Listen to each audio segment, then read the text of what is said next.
নবীজি কেঁদে দিয়ে বললেন, রে আব্দুল্লাহ, মক্কায় খবর দাও, আমাদের হুসাইন কারবালার ময়দানে শহীদ হয়ে গেছে। আমি নবী আমার হুসাইনের শাহাদাতের সময় আমি নবী আমার হুসাইনের পাশে ছিলাম। আমি তোর শাহাদাতের সময় আমি তোর পাশে ছিলাম। আমি কারবালা থেকে আসতেছি, আমি কারবালা থেকে হুসাইনের রক্ত নিয়ে আসতেছি। আমি আল্লাহর দরবারে যাইতেছি, আমি আমার রবের আদালতে যাচ্ছি, আমি আল্লাহর দরবারে যাইতেছি।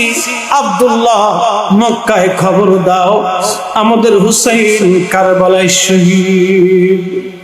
প্রিয় মেহবুব নবীজি বসে আছেন, সাইয়েদুনা ইমাম হুসাইন রাদিয়াল্লাহু তাআলা আনহু তখন ছোট্ট কোলের মধ্যে নবীজির কোল মোবারকে খেলাধুলা করেন। হযরতে উম্মে সালমা রাদিয়াল্লাহু আনহা বলেন, আমি দেখি প্রিয় নবীজি কোল মোবারকের মধ্যে ইমাম হুসাইনকে নিয়ে বসে বসে নবীজি কান্না করতেছিলেন। প্রিয় নবীর চোখ মোবারক দিয়ে পানিগুলি পড়ে পড়ে দাড়ি মোবারক ভিজে ভিজে কোলের মধ্যে পড়তেছিল।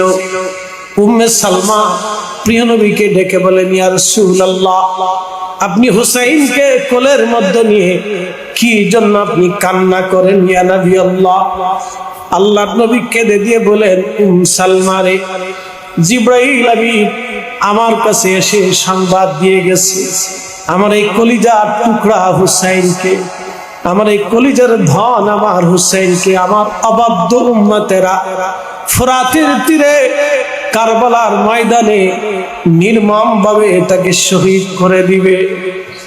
আমি নবী কাঁদি, আমার হুসাইনের এই বিয়োগ ব্যথার জন্য আমি কাঁদি।